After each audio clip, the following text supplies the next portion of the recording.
저는 오늘 3.1 독립운동의 역사적 교훈이라는 제목으로 하나님 말씀을 증거하도록 하겠습니다. 우리 대한민국은 1910년 일본에 강제 병합이 되었습니다. 나라를 완전히 빼앗기고 말았죠.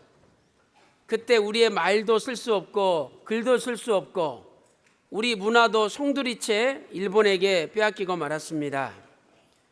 1910년에 강제 병합된 뒤로 햇수로 10년이 지난 1919년 3월 1일 전국 각지에서 약 200만 명의 우리 동포들이 태극기를 손에 들고 대한독립 만세를 외쳤습니다.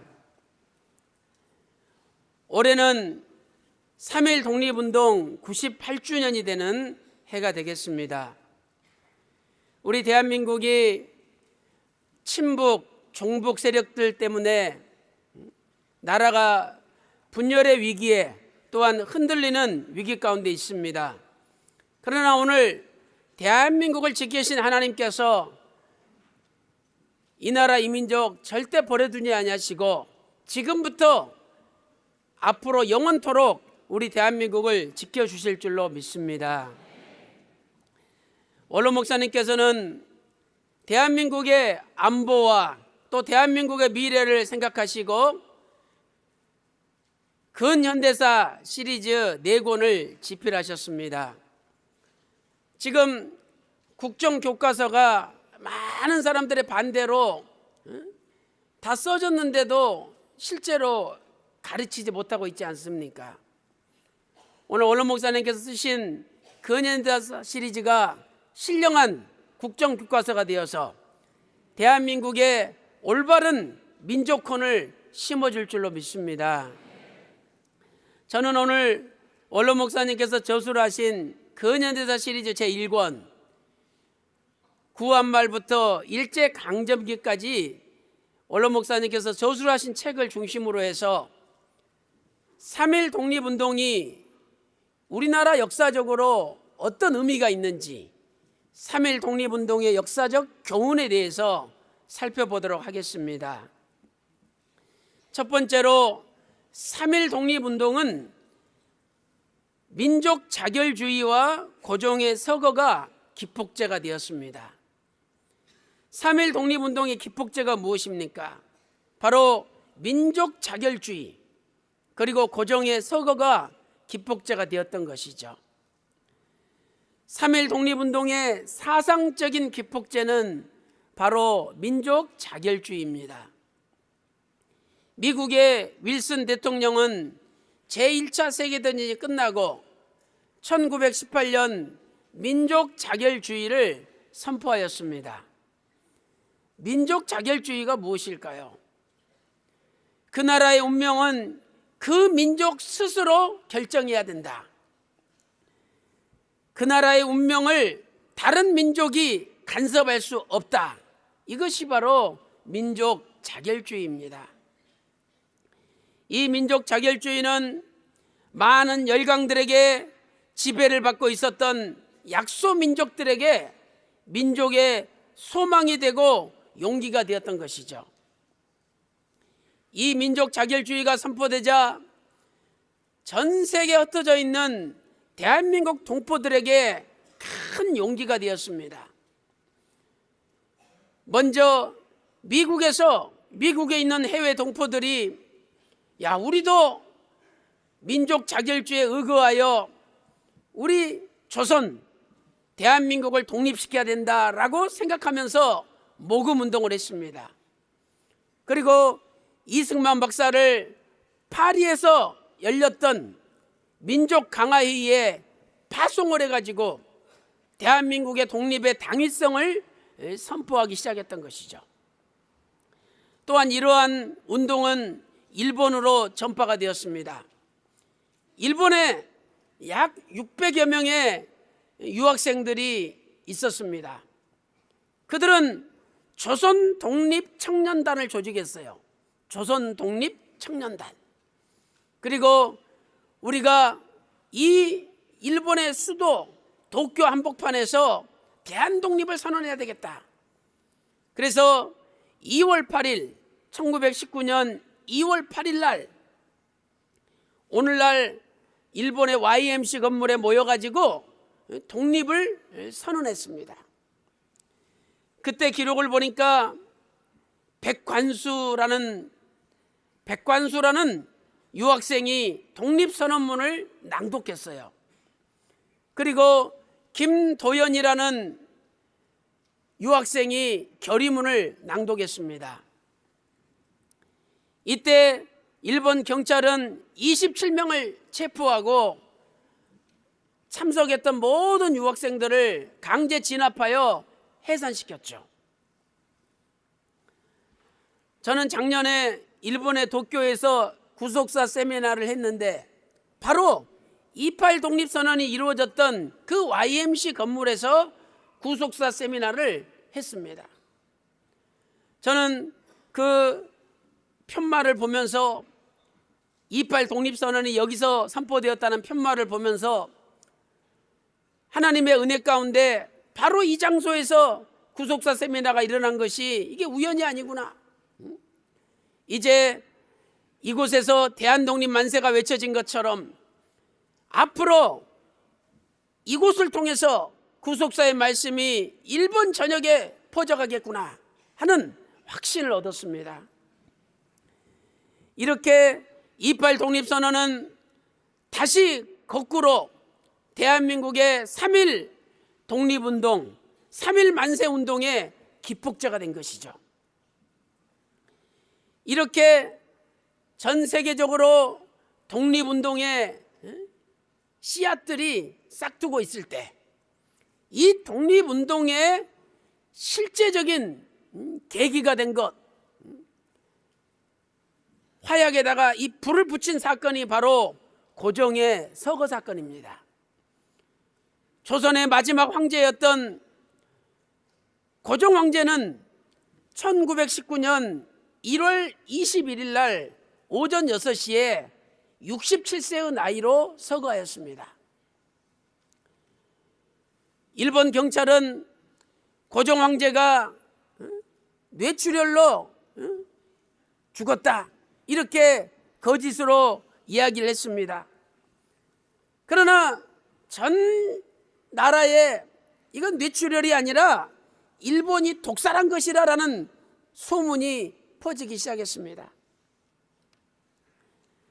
이 독살설은 나라를 잃어버린 국민들의 울분을 촉발시켰던 것이죠. 그렇지 않아도 나라 잃은 서름에 고통당하고 있는데 이제 아버지 같은 왕까지 독살됐다는 소식을 듣자 백성들은 울분을 참을 수가 없었던 것입니다. 실로 나라와 그 임금을 잃어버린 백성들의 서글픈 울음과 통곡이 터져나왔던 것이죠. 수많은 조문객들이 삼천리 방방 곳곳에서 조문을 하였습니다. 일부러 그들은 한 줄로 쭉 서가지고 누가 말도 안 했는데 앞에 서 있는 사람들이 땅에 엎드려 통곡하고 울부짖었습니다. 그리고 나가면은 또 다른 부대가 땅에 엎드려서 통곡하고 울부짖고 마음속으로 대한독립 만세를 외쳤던 것이죠. 이제 1919년 3월 3일은 고종 황제의 장례 인산일입니다. 그래서 3월 3일 날 이 인산일에 전 백성들이 다 서울에 집결하게 돼 있어요. 이것을 계기로 민족 대표들은 3월 1일에 이틀 앞서서 3월 1일에 대한독립 만세 독립운동을 외치기로 결의를 하였던 것입니다. 드디어 1919년 3월 1일 오후 2시가 되었습니다. 서울의 파고다 공원에 5천여 명의 백성들이 모였습니다. 그들은 역사적인 독립선언문을 낭독하고 일제히 대한독립 만세를 우렁차게 외치기 시작했습니다. 같은 시간에 태화관에서도 독립선언문에 서명했던 33인 가운데 29명이 모여서 독립선언문을 낭독하고 대한독립만세를 외쳤습니다. 큰 두 번째로 3.1 독립운동은 철저한 비폭력적 운동이었습니다. 3.1 독립운동은 철저한 비폭력 운동이었죠. 통계를 보면 전국에서 1542회 만세운동이 일어났죠. 1542회. 그리고 우리나라 218개 군에서 군 가운데 211군데 군에서 독립만세운동이 일어났어요. 철저한 비폭력 운동이었습니다. 우리는 그것을 어떻게 알 수 있습니까? 첫째로 대한민국 백성들은 총이나 칼 대신 태극기를 들고 독립만세를 불렀습니다. 하얀 옷을 입고 아무런 무기가 없어요. 오직 태극기만 들고 대한독립만세를 외쳤던 것이죠. 두 번째는 수많은 백성들이 죽임을 당하고 부상을 입고 투옥됐다는 것을 통해서 비폭력 운동이라는 것을 알 수가 있습니다. 통계에 따르면 7,509명이 죽임을 당했습니다. 자그마치 7,509명이 대한독립만세를 부르다가 죽임을 당했어요. 그 다음에 15,961명이 부상을 당했죠.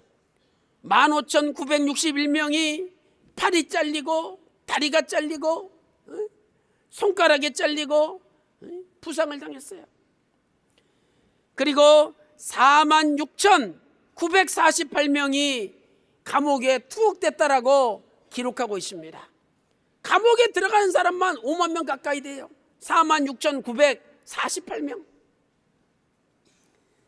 이렇게 감옥에 갇힌 사람들을 일제 일본 제국주의는 어떻게 고문했습니까?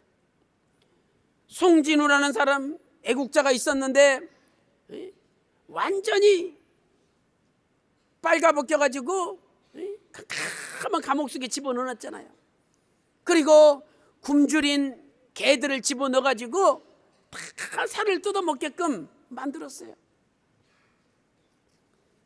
또한 강영준이라는 젊은 여학생과 동료들 31명을 감옥에 집어넣습니다. 그들을 완전히 빨가벗겨가지고 채찍질하고 그리고 곤봉으로 무수히 난타를 했습니다. 어떤 사람은 집게로 생 손톱 발톱을 뽑았죠. 심지어 혀를 뽑은 사람도 있습니다. 손톱 밑에 대못을 받고 또 거꾸로 매달아 가지고 코 속에다가 뜨거운 물을 집어넣고 고춧가루를 또 집어넣죠. 심지어 어떤 일이 있었습니까? 얼마 전에 서대문 형무소 그 고문 기구가 발견됐잖아요. 한 7, 8cm 되는 이렇게 직육면체 그 안에 사방을 전부 대못을 박아놨어요. 그래가지고 대한독립만세 외쳤던 우리 애국자들을 그 속에 집어넣는 거죠. 전체가 다 날카로운 대못인데 그래가지고 그 주사위를 던지듯이 굴리는 거예요. 발로 차가지고. 그러니 발끝부터 온몸이 못에 박힐 때 얼마나 고통스러웠겠습니까? 이런 못된 짓을 일본 제국주의자들이 했던 것입니다. 우리는 이러한 피해 사실을 볼 때 대한독립만세 운동은 바로 비폭력적 운동이었다는 것을 알 수가 있습니다. 세 번째로 3.1 운동의 영향을 받아서 인도 마하트마 간디를 중심으로 진리 수호 운동이 일어났죠. 그것을 사티야그라하 운동이라고 부릅니다. 사티야그라하. 인도 말로 진리수호라는 뜻이에요. 이렇게 3.1 독립운동의 영향을 받은 운동이 비폭력 운동이었다면 3.1 운동이 바로 비폭력 운동이었다는 것을 증명하는 것이죠. 바로 이것은 예수님의 사상입니다. 예수님의 운동도 비폭력 운동이었어요. 이사야 9장 6절 보니까 예수님을 평화의 왕, 평강의 왕이라고 예언하고 있습니다. 예수님께서 겟세마네 동산에 잡힐 때 베드로가 칼을 뽑아가지고 대제사장의 종 말구의 귀를 잘랐어요. 요한복음 18장 10절에 기록되어 있지 않습니까? 이때 예수님께서 그 귀를 주워가지고 다시 붙여가지고 금방 그 즉시 낫게 하셨어요. 얼마나 위대한 분입니까? 이러한 분이 마음만 먹으면 안 잡힐 수도 있는 거예요. 그러나 예수님이 죽으셔야 만인간의 속죄가 이루어지기 때문에 예수님은 기꺼이 죽음의 길을 걸어가신 거죠. 오늘 보면 마태복음 26장 52절에 베드로를 향하여 예수님이 말씀하셨죠. 네 검을 도로 집에 꽂으라. 검을 든 자는 검으로 망하느니라 말씀하셨습니다. 그리고 53절 54절에서 이렇게 말씀하셨죠. 내가 내 아버지께 구하기만 하면 12영 더 되는 천군 천사를 보내주실 수 있다는 거예요. 이 영이라는 단어는 헬라어 레게온인데 그 당시에 로마의 한 군단을 가리키는 표현이에요. 보병만 6,000명이죠. 거기다가 120명의 기병과 특수병사들로 구성이 되어 있어요. 엄청납니다. 12영이 더 되는 천군천사를 동원해서 다 죽일 수 있다는 거죠. 그러나 그렇게 되면 예수님이 속죄주로 구원하셔야 된다는 하나님의 말씀이 어떻게 이루어지리요? 그래서 예수님이 검을 다시 집에 넣어라 말씀하신 겁니다. 이렇게 예수님께서는 십자가에 달리시는 그 순간까지 비폭력적인 평화의 운동을 진행하셨던 것이죠. 사랑하는 성도 여러분, 예수님의 말씀대로 검을 든 자는 검으로 망하게 되어 있습니다. 우리 대한민국은 반만년 역사 가운데 한 번도 먼저 다른 나라를 침범한 적이 없는 평화를 사랑하는 나라예요. 그래서 하나님께서 우리 대한민국을 지켜주시고 보호하시는 줄로 믿습니다. 예수님만이 이 세상에 진정한 평화를 주실 수가 있습니다. 예수님만이 이 세상에 진정한 평화를 주실 수가 있어요. 에베소서 2장 14절 말씀 보니까 그는 우리의 화평이신지라 둘로 하나를 만드사 중간에 막힌 담을 헐어보셨다고 말씀하고 있습니다.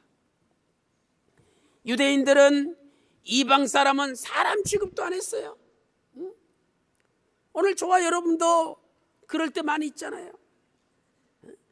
저 사람 저거 사람 취급도 안 합니다. 인사도 안 하고 받지도 않고 하지도 않고 아예 사람 취급을 안 해요. 그렇게 철저한 선민의식 속에 이스라엘 백성들이 빠져 있었는데 예수님이 십자가의 피로 막힌 담을 헐어서 유대인들과 이방인이 하나가 되게 하셨다는 거예요. 골로새서 1장 20절 말씀 보니까 그의 십자가로 화평을 이루사. 골로새서 1장 20절에 십자가의 피로 화평을 이뤘대요. 오늘 우리의 소원은 통일입니다. 남한과 북한이 하나로 통일돼야 되죠. 그러나 절대 공산주의에 의해서 적과 통일이 되면은 안 됩니다. 우리는 자유민주주의 평화통일을 이루어야 되는 거예요. 그런데 그 통일의 길은 바로 예수님의 십자가로만이 이루어지는 것입니다. 예수님의 십자가가 아니면 남북이 하나 될 수 없어요. 오늘도 예수님의 십자가를 열심히 전하고 또한 3.1 독립운동의 비폭력 평화운동을 계승함으로 말미암아 저와 여러분도 대한민국을 분열시키는데 앞장서는 존재가 아니라 대한민국을 예수님의 십자가의 피로 화해시키고 더 나아가 남한과 북한을 예수님의 십자가의 피로 화해시켜서 예수님의 십자가의 피로 남북한이 하나 되어 세계에서 1등 가는 부강한 나라가 되시기를 주님의 이름으로 축원합니다. 결론적으로 우리는 순국선열의 애국심을 잊지 말아야 됩니다. 순국선열의 애국심을 잊지 말아야죠. 나라의 독립을 위하여 싸우다가 죽은 충성스러운 애국선열들의 피가 아니었다면 우리는 이렇게 자유민주주의 대한민국에서 부강하게 살 수가 없는 것입니다. 3.1 독립운동으로 죽은 사람이 7,509명입니다. 7,509명. 1979년 2월 24일자 경향신문에 보면 변갑섭이라는 우국지사의 이야기를 게재하고 있습니다. 변갑섭.